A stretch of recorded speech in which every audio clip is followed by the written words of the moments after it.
अमृत महोत्सवी वाटचाल या विषयावर आपले लोकप्रिय मुख्यमंत्री देवेंद्र फडणवीस जी यांनी विधानसभेत केलेल्या भाषणाचा पुस्तक प्रकाशन सोहळा आज या ठिकाणी संपन्न होतोय आणि या प्रसंगी ज्यांच्या शुभ हस्ते हा प्रकाशन सोहळा झाला ते आदरणीय महामहिम आचार्य देवव्रत जी साहेब, आपले महाराष्ट्राचे राज्यपाल आणि त्याचबरोबर जे आज उत्सव मूर्ती आहेत ते मुख्यमंत्री देवेंद्र फडणवीस जी, सभापती विधान परिषद राम शिंदे जी, अध्यक्ष विधानसभा राहुल नार्वेकर जी, नीलमताई गोरे, अण्णा बनसोडे जी, चंद्रकांत दादा, सर्व मान्यवर आणि समोर उपस्थित मंत्रिमंडळातील सर्व सहकारी, सर्व आमदार बांधव भगिनींनो, खरं म्हणजे भारतीय संविधानाची गौरवशाली अमृत महोत्सवी वाटचाल या पुस्तकाच्या प्रकाशन सोहळ्यासाठी आपण आज या ठिकाणी सगळे जमलो आहोत आणि राज्याचे लोकप्रिय मुख्यमंत्री देवेंद्र फडणवीस जी यांच्या अत्यंत अभ्यासपूर्ण भाषणाचे हे पुस्तक आहे आणि खऱ्या अर्थाने अतिशय अभ्यासपूर्ण भाषण त्यांनी केलं आणि संविधान अगदी सोप्या भाषेमध्ये, सरळ भाषेमध्ये सर्वसामान्य माणसापर्यंत पोहोचेल त्याचा अर्थ, त्याचा सार याचा प्रयत्न या पुस्तकामध्ये केलेला आहे आणि म्हणून मी देवेंद्रजींचं मनापासून अभिनंदन करतो आणि त्यांना खूप खूप शुभेच्छा देतो। आपल्या महाराष्ट्र विधानमंडळाची वाटचाल दैदिप्यमान आहे। इथल्या विद्वत्तापूर्ण चर्चेचं विचार वैभव अनेक मान्यवरांनी जपलेला आहे आणि वृद्धिंगत देखील केला आहे आणि मार्चमध्ये झालेल्या अधिवेशनात भारताच्या संविधानाची गौरवशाली अमृत महोत्सवी वाटचाल या विषयावर दोन्ही सभागृहांमध्ये चर्चा झाली आणि सर्व पक्षीय सदस्यांनी आपापल्या परीने अभ्यासपूर्ण भाषणही केली आणि देवेंद्रजींनी त्यावेळी केलेले भाषण हे संपूर्ण चर्चेचा कळसाध्याय ठरलं असं म्हटलं तर वावगं ठरणार नाही आणि म्हणून आज त्याच भाषणाचं पुस्तक रूपात प्रकाशन होतंय ही आपल्या सगळ्यांच्या दृष्टीने आनंदाची आणि अभिमानाची बाब आहे। संविधानावरच अभ्यासपूर्ण भाषण देवेंद्रजींनी केलंय, ते सोप्या भाषेमध्ये मगाशी मी म्हटलं ते सांगितलं आणि स्वातंत्र्याच्या अमृत काळातलं हे खऱ्या अर्थाने अमृतच आहे असं म्हटलं तरी वावगं ठरणार नाही आणि भारतरत्न महामानव डॉक्टर बाबासाहेब आंबेडकरांनी या देशाची लोकशाही बळकट करण्यासाठी आपल्याला संविधान दिलं। इतर अनेक देशांकडे संविधान आहेत, घटना आहेत, पण त्यांचं संविधान हे आर्थिक आणि प्रशासकीय चौकटीचा विचार जास्त करणारा आहे, परंतु भारताचं एकमेव संविधान असं आहे जे समाजाचा सर्वांगीण विचार करतं आणि म्हणून बाबासाहेबांनी आपल्याला एक राष्ट्रीय समाज ग्रंथच दिला आहे। या समाज ग्रंथाचं उत्तम विवेचन देवेंद्रजींनी केलंय। त्यांच्या या अभ्यासू वृत्तीचं आम्हाला सगळ्यांना, उभ्या महाराष्ट्राला कौतुक वाटतं, आदर वाटतो आणि अभिमान देखील वाटतोय। देवेंद्रजींचा कायद्याचा दांडगा अभ्यास आहे, ते निष्णात वकील आहेत, मगाशी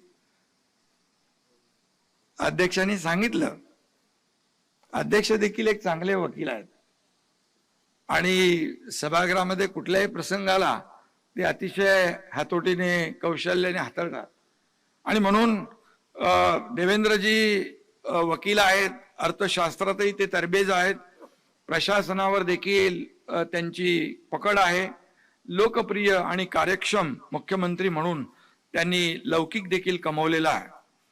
मला वाटतं संविधान समजावून घेणारा आणि दुसऱ्याला समजेल अशा भाषेमध्ये या पुस्तकातून देणारा देवेंद्रजी यांच्यासारखा मुख्यमंत्री देशात दुसरा मुख्यमंत्री कुणी नसेल असं आपल्याला सगळ्यांनाच अभिमान. देवेंद्रजींसोबत अनेक वर्ष आपण सगळे काम करतोय.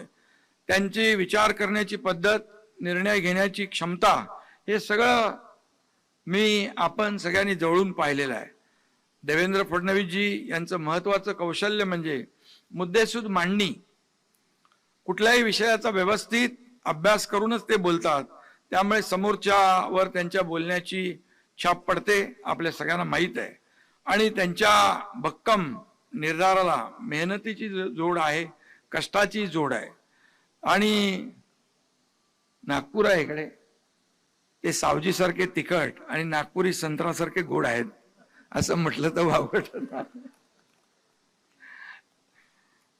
आपल्या भाषणात देवेंद्रजींनी संविधानाचा इतिहास तर मांडलाय, पण त्याहीपेक्षा महत्वाचं म्हणजे संविधानाची वाटचाल कशी झाली हे त्यांनी अत्यंत सोप्या भाषेमध्ये समजावून सांगितलेलं आहे. खरं म्हणजे अनेक रेफरन्सेस त्यांनी दिलेले आहेत, अनेक उदाहरणं दिलेली आहेत. आणि आपल्या 1 तास 20 मिनिटाचं त्यांचे भाषण संसदीय लोकशाहीवर निष्ठा असणाऱ्या प्रत्येकासाठी ज्ञानदायी आणि प्रेरणादायी ठरल्याशिवाय राहणार नाही, अशा प्रकारचं मत या ठिकाणी माझं आहे. आणि म्हणून त्यांनी अनेक उदाहरणं दिलेली आहेत. आणि त्यामध्ये माझ्यासारखा सामान्य शेतकरी कुटुंबातून आलेला कार्यकर्ता मुख्यमंत्री होऊ शकतो, हे केवळ संविधानामुळे शक्य झालं, हीच या संविधानाची खरी ताकद असल्याचंही देवेंद्रजींनी आपल्या भाषणात म्हटलेलं आहे. आणि म्हणून अशी अनेक उदाहरणं दिलेली आहेत.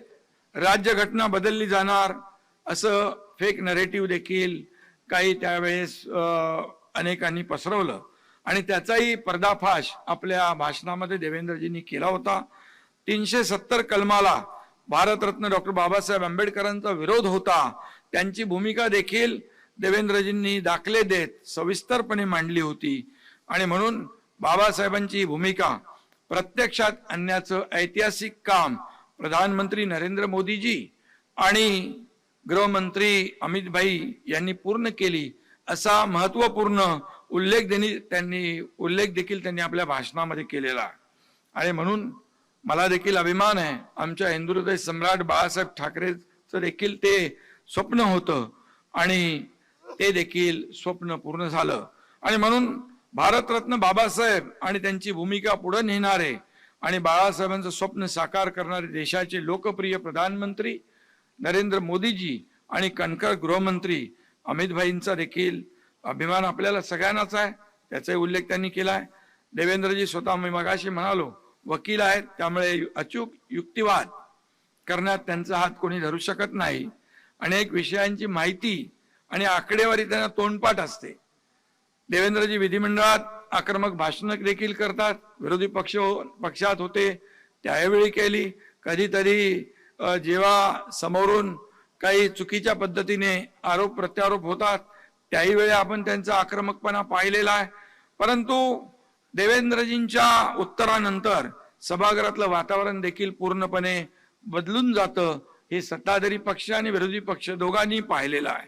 आणि म्हणून विरोधकांचे हल्ले परतावून लावताना आक्रमकता तर पाहिजे, पण संयम असेल तर त्याचा परिणाम अधिक होतो, हे देखील देवेंद्रजींनी अनेक वेळा सभागृहामध्ये दाखवून दिलेलं आहे. आणि म्हणून एखादी अप्रिय गोष्ट असली तरी सुद्धा ती सांगायला देखील त्यांनी धाडस दाखवलेलं आहे. पण देवेंद्रजींनी कोणावरही वैयक्तिक टीका टिप्पणी केली नाही, याचे साक्षीदार आपण सगळे आहोत. जी टीका केली ती मुद्देसूद पूर्ण माहिती घेऊन आणि संयमाने केलेली आहे.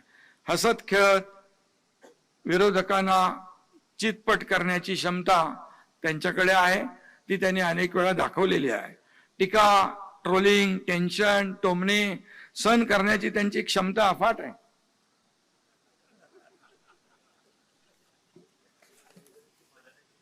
पण देवेंद्रजींनी कधी उत्तर त्याला दिलं नाही आणि आरडाओरड आणि आदळआपटही केली नाही.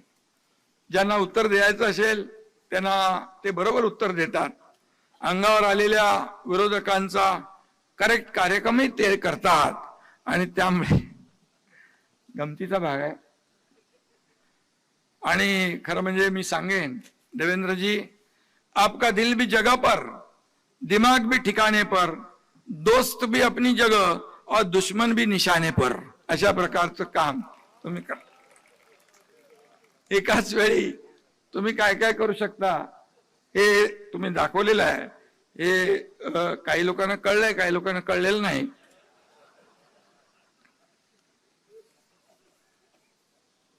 अमिताभ बॉलिवूड मधला बिग बी असेल तर देवेंद्रजी या सभागृहातले बिग डी आहेत. डी म्हणजे वेगळा अर्थ काढू नका. हा डी म्हणजे डिवोशनचा आहे, हा डेडिकेशनचा आहे, हा डिटर्मिनेशनचा आहे, हा डिसिप्लिनचा आहे आणि हा डी डेअरिंगचा पण आहे.